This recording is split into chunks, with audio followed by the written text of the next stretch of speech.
Hey, you're watching another CTO Dose sponsored by Redis Labs. We're going to go right into it. What's the difference between Redis and Cassandra? Why Redis Labs? I mean, I can go and consume Redis from AWS, etc. We ask the tough questions of Redis Labs. Stay tuned.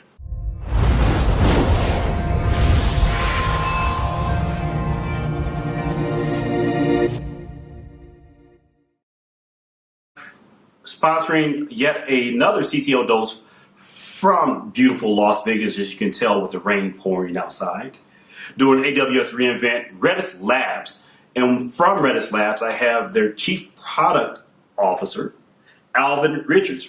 Alvin, welcome to the program. Great. Thanks for the invite, for coming to talk. Not a problem. So, first off, I know Redis. But when I think of Redis, I harken back to, I'm going to say a bad word, because, we're now in the era of Kubernetes. And I'm going to say the bad word of OpenStack. So I don't associate Redis with OpenStack, but I associate it with open source. And I'm an enterprise guy, and when I think of open source, I think about finding talent during the OpenStack days. Mm-hmm. And when that talent, I developed that talent around taking a project from open source, adding some of my bits to it, adding my IP to it, and then a year later my whole team disappearing. I absolutely need a ecosystem around a open source project. I've seen plenty of Redis kind of just bare metal, going out and pulling down the project and installing it. How does Redis Labs solve this problem of product versus project for me? Great question. So let's start off with Redis, the project. So it's been going about 11 years now. It's wildly popular by any metric. It's 3 years running the most loved database on Stack Exchange, the most deployed database on AWS, billions of Docker pools.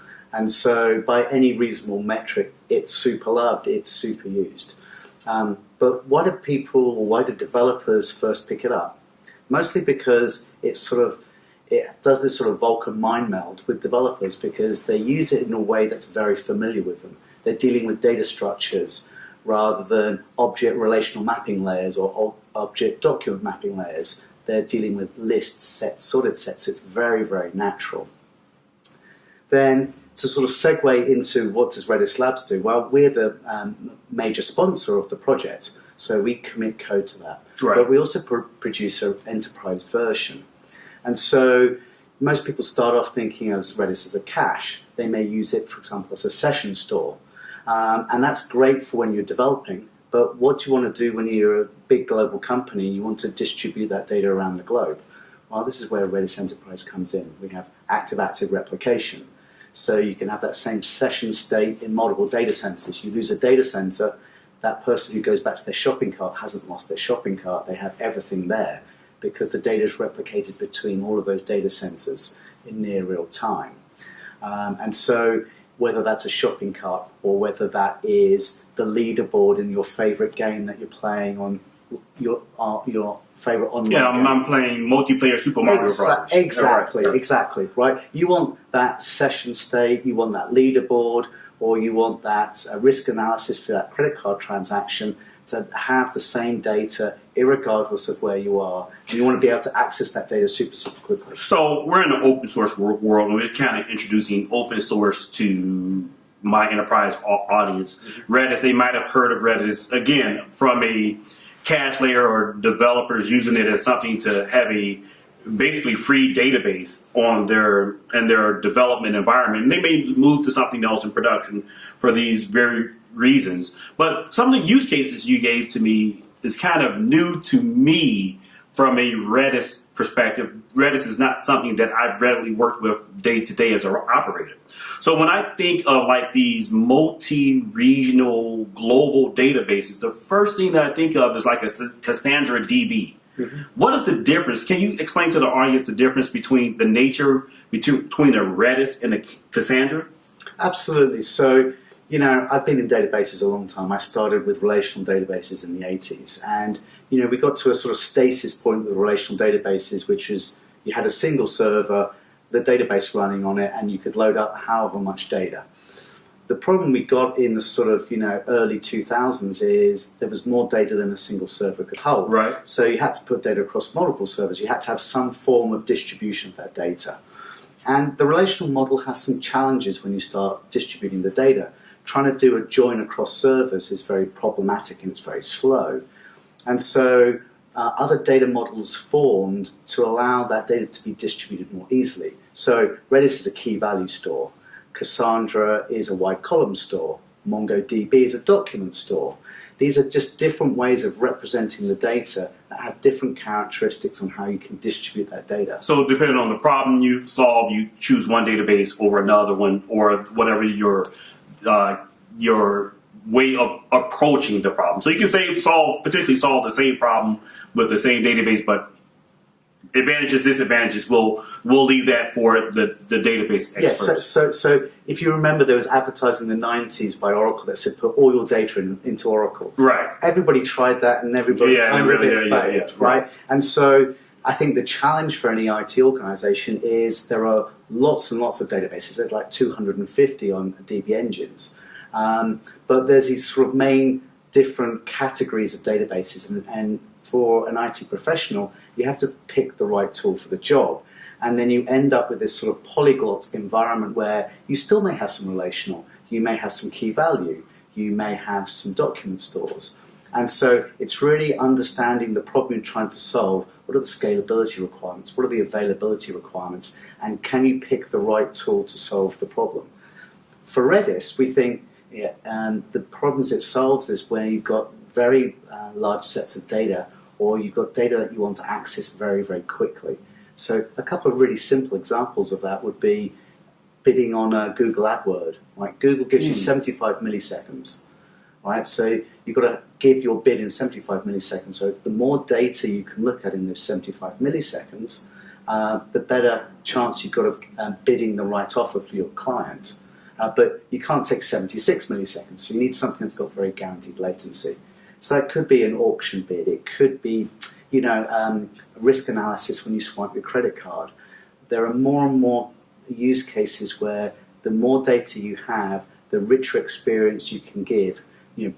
Personalization on the web. Do you like getting those ads for products that are completely irrelevant to you? Or do you want those ads that are really tailored to who you are and what you're doing right now? And so this is the sort of where Redis comes in, because you want to look at those big data sets, you want to look at them real quick.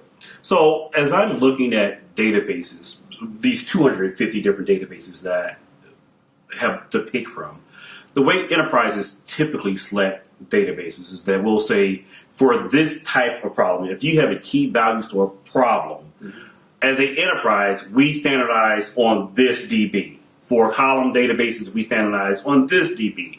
That way I can do business with a single DB vendor and I can get my support from that vendor. What's the elevator pitch for choosing Redis Labs? I mean, Redis is an open source project, as you said. It's all over the place.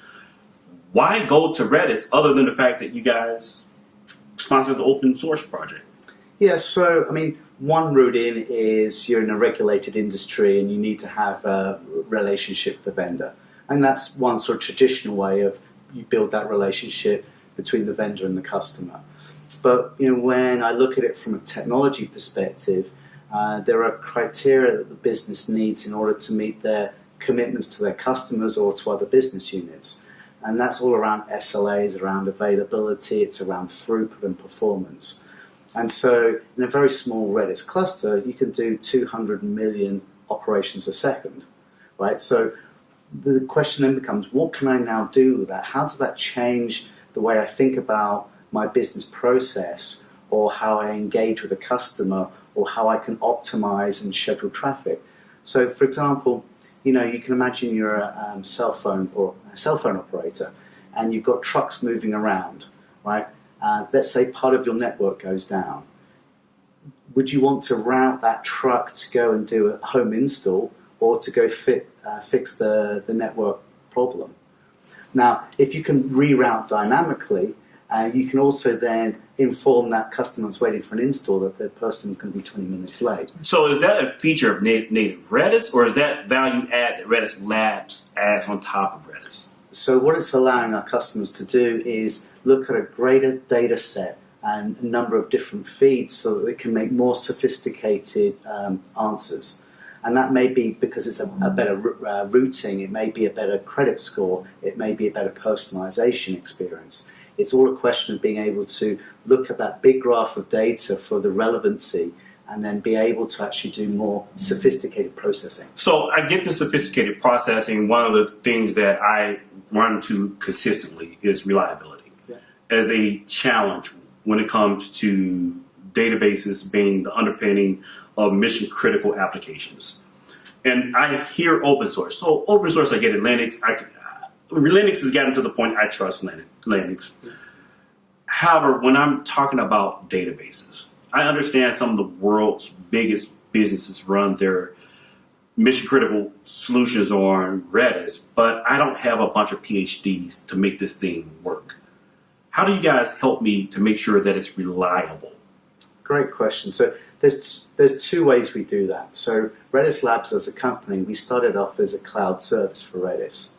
And so the last 8 years we've been running and managing hundreds of thousands of databases for thousands of customers. And we built up a huge amount of operational experience, which we then bake into the product. So those customers who don't want to use cloud, they can take the same product we run in the cloud and they can run that on premise, or they can run it in their private cloud instance. And so what we've focused our attention on is all of the technologies and all of the edge cases so that we can actually give 5 nines of availability out of the box without having to have people with PhDs operating in it. I was talking to a customer yesterday and they said, we love Redis because we installed it, we set it up, and we haven't had to touch it since in 18 months. And so this is, the benefits of, being born in the cloud has allowed us to instill all of those operational things that we have learned running at scale into the product that benefits people who may just want to run it on premise themselves. So for those of us that are new to kind of the AWS world and the Redis world, what's the relationship? Like, what have you guys? We're at reInvent. Why are you guys at reInvent?